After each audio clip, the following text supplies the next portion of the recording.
All right, we're hanging out here with Love is Blind alum Marissa George. You were on season 7 set right here in Washington, D.C. Yes. Season 9 set out in Denver out now. The first batch of episodes is out already, first 6. The next batch drops this week. So from your experience, can you just kind of talk to me a little bit about what those first 10 days are like in the pods and what this cast is going through right now?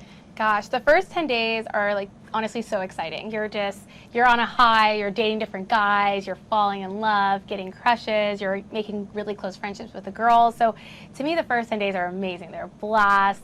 There's really no responsibilities. You don't have to worry about anything in the outside world, so that really helps. The current cast, what they're going through at this very moment is probably a lot, like they're going through hell, if I could even say that word. They're going through it. I mean, when the show comes out, there's so many opinions. You go from being nobody to somebody for a minute, and watching yourself on camera and also seeing things like, well, it didn't happen that way, or I didn't think I said it that way. And so they're probably mentally in a lot of mental suffering. Okay, yeah, that's fair. Yeah. In terms of the experience inside, though, like you said, you know, you're kind of cut off from the outside world. Yes. You're just getting to kind of form these connections. What, you know, there has been talk about, we see a lot of people like with their blankets or like with drinks and stuff like that. Like, what is that experience like, and how do you kind of, do you know who you're about to see? Do you get to decide who you're about to see?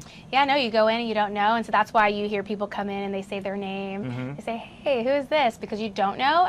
As the dates go down, like, and you narrow it down to 1 or 2 people, you start to kind of have an idea. But generally you don't know, and I mean, the pods are very comforting. It's basically like soundproof. You have your blanket, you have anything you want, drinks, water, snacks, and it's just really nice. You just kind of lounge out on the couch and you get comfortable talking to the person that you're talking to. And so I loved it. I would have done that again. Is it like once a day or multiple times a day? Oh, it's multiple times a day. You could do, during the day, everyone generally dates, but you don't have to stay in the day. If you want to leave, you can. But they also have like night dating. So if you want to go home and you're like, I'm just so tired from dating, you don't have to stay, but you can stay and do night dating. And that's also a lot of fun because you kind of have less of the heavier conversations at night. You have more fun. That's good. So just a couple spoilers in case anyone out there hasn't watched yet, but in this first batch of episodes, we have seen 2 people walk out, Anna and Blake. Yeah. I don't remember kind of seeing that in previous seasons until maybe we made it to like the reunion, sort of that interaction with the producers that we saw this time. Yes.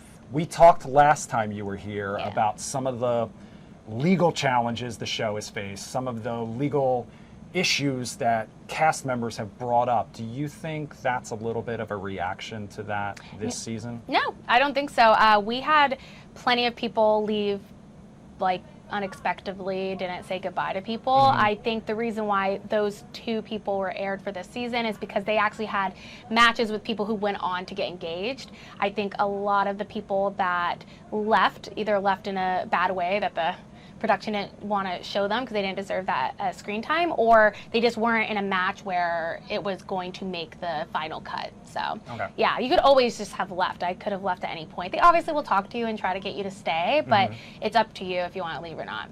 So one of the cast members who left was Anna.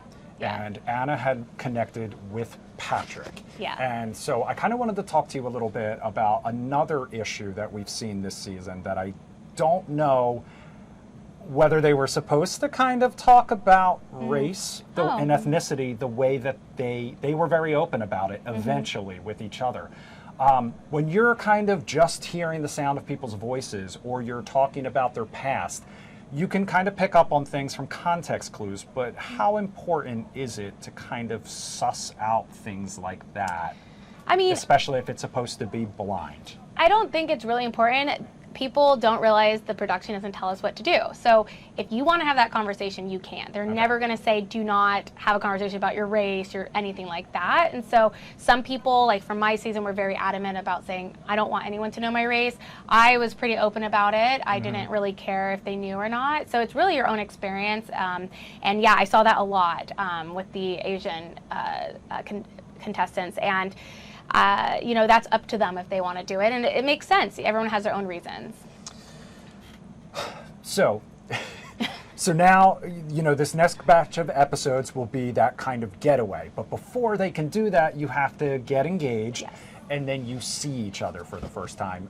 As someone who has been through that experience, can you just kind of talk to me a little bit about what you're thinking and feeling, waiting for those doors to open, what that moment is like, how long it lasts, and then how long do you go before you get to see them again and kind of sit with it? Oh my gosh, it is nerve-wracking. I was so excited. So you get into that room and you're standing in front of the doors and you don't know when they're going to open. They just kind of open when they open.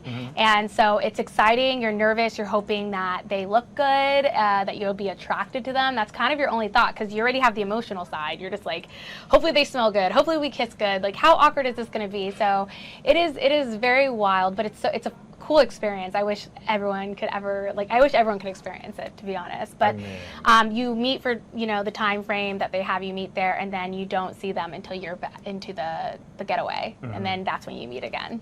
And so it's a couple days. Okay, so couple long days. We won't jump any further ahead than that yet. So they're obviously going to go away. They're going to get this little dose of a honeymoon before real life starts, and then they have to make their final decisions about whether they're going to walk down the aisle. But you kind of brought up before about how this cast gets to now watch this in real time. They get to kind of see us, quote unquote, judging them or kind of reacting to their love stories or reacting to the things that they talk about.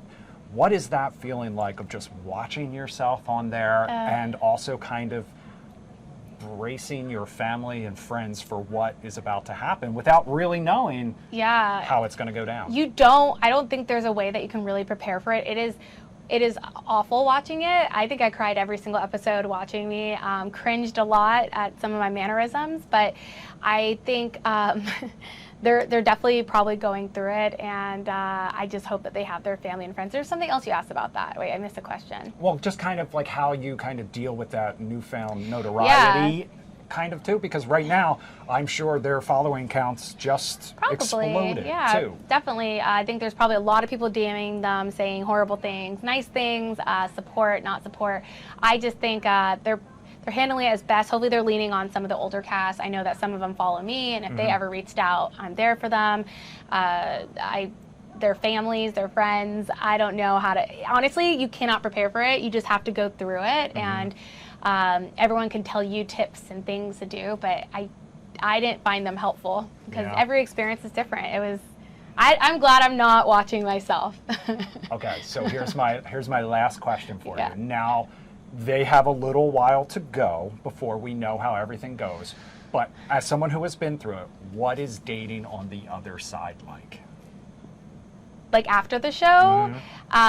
Well, it's been interesting. I'm newly single, but dating is fine. I mean, I don't know. I don't know a good answer for this one. What's it like now? I think people are like very attracted to like the idea that you're on a show, and they're like, oh my God, that's so cool. Or they have this idea of who you are. Okay, that was going to be my question. They kind of have an idea of who you are, and they think you're this one way.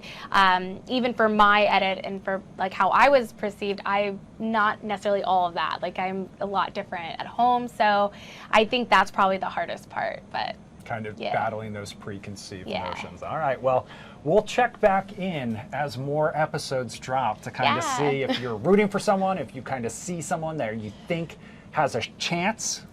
I don't know. We'll have to, I know. I don't know. We'll have to wait and see. This is one of those seasons.